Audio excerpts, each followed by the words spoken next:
स्तरीय सलाहकार committee meeting आज शिमला के बचत भवन में हुई। बैठक की अध्यक्षता उपायुक्त शिमला अनुपम कश्यप ने की। बैठक में केंद्र और प्रदेश सरकार के विभिन्न लाभकारी योजनाओं से आम लोगों को लाभान्वित करने को लेकर समीक्षा की गई। बैठक के पश्चात उपायुक्त शिमला ने बताया कि जिला के दूर दराज क्षेत्रों में सरकार की विभिन्न योजनाओं का लाभ पहुंचाने और उस क्षेत्र में रोजगार को बढ़ाने के लिए विशेष प्रयास किए जाएंगे। उपायुक्त ने बताया कि मॉनसून सीजन को लेकर भी जिला में सभी तैयारियां पूरी कर ली गई हैं, लेकिन बीते वर्ष में मानसून के हालातों को देखते हुए इस वर्ष लोगों से हर क्षेत्र में सतर्क रहने की अपील की जा रही है।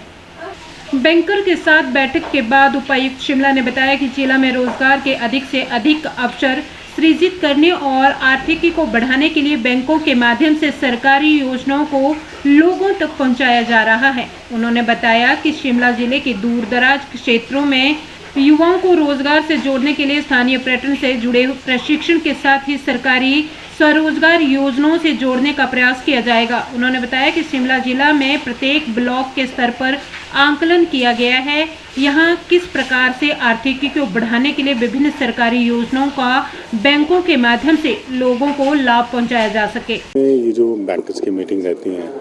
इसमें क्वार्टरली बेसिस पे रहती हैं और इसमें डिफरेंट बैंक्स जो हैं वो सरकार की विभिन्न योजनाओं को, डिफरेंट फाइनेंसिंग को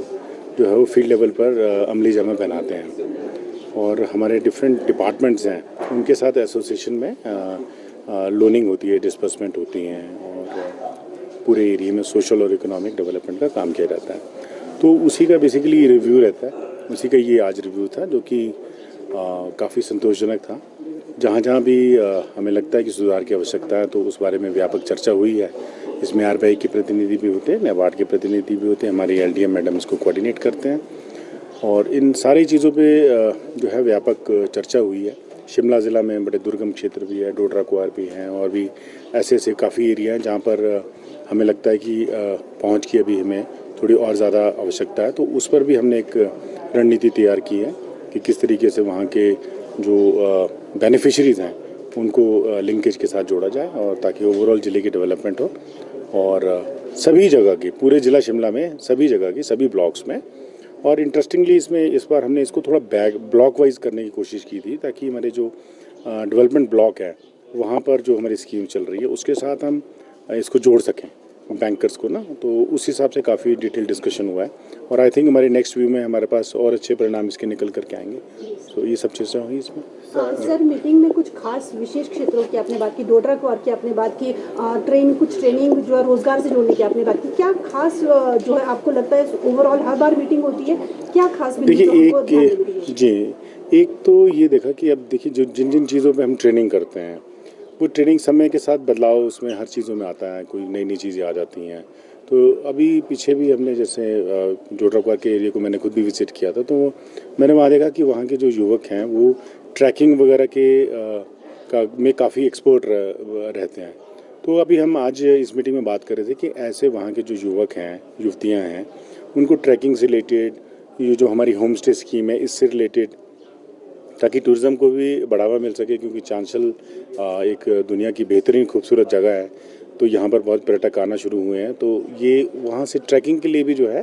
तो अगर क्वालिफाइड हमारे पास बच्चे होंगे, हमारे युवक युवतियाँ होंगे, तो मैं समझता हूँ कि वो बाहर के जो लोग आते हैं वो एक अगर किसी के पास एक प्रॉपर ट्रेनिंग है तो उस पर एक उनके सारी ट्रस्ट भी बिल्डिंग होती है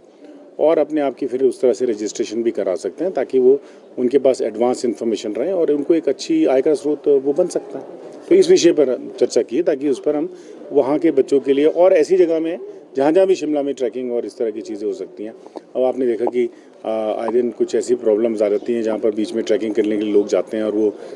फंस जाते हैं या आउट ऑफ ट्रैक हो जाते हैं। तो ऐसे लोगों का मार्गदर्शन करने के लिए भी ये लोग जो हैं वो बहुत अच्छे सहायक सिद्ध हो सकते हैं। सर दोस्तों की पहली बात जो है वो कल रात को हुई है, नुकसान भी शिमला के साथ लगते क्षेत्रों में हुआ है,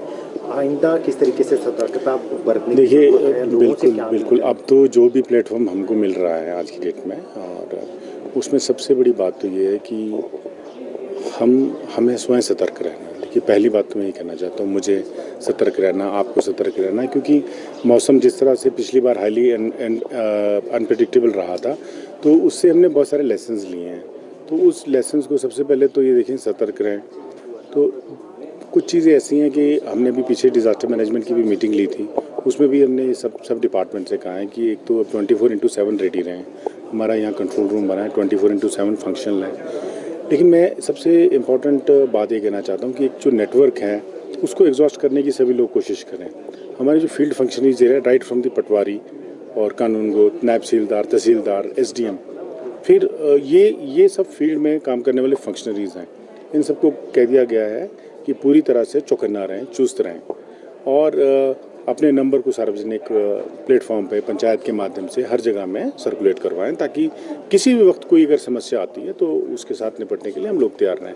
इस बैठक में, पिछली बैठक में हमने ये भी तय किया था, हमारी जितने भी हमारी पुलिस फोर्स है, होमगार्ड फोर्स है, SDRF है, ये सब अपने प्रिपेयर्डनेस के लिए पूरी तरह से तैयारी कर रही हैं। तो बाकी ऐसी कोई घटना ना घटे, ऐसी ही प्रार्थना है। लेकिन कोई दिक्कत आती है तो उसको जो है हम सब लोगों के मिलकर सहयोग से अपनी जितनी भी कार्यकुशलता हम लोगों की है उसको जो है पूरा किया जाए।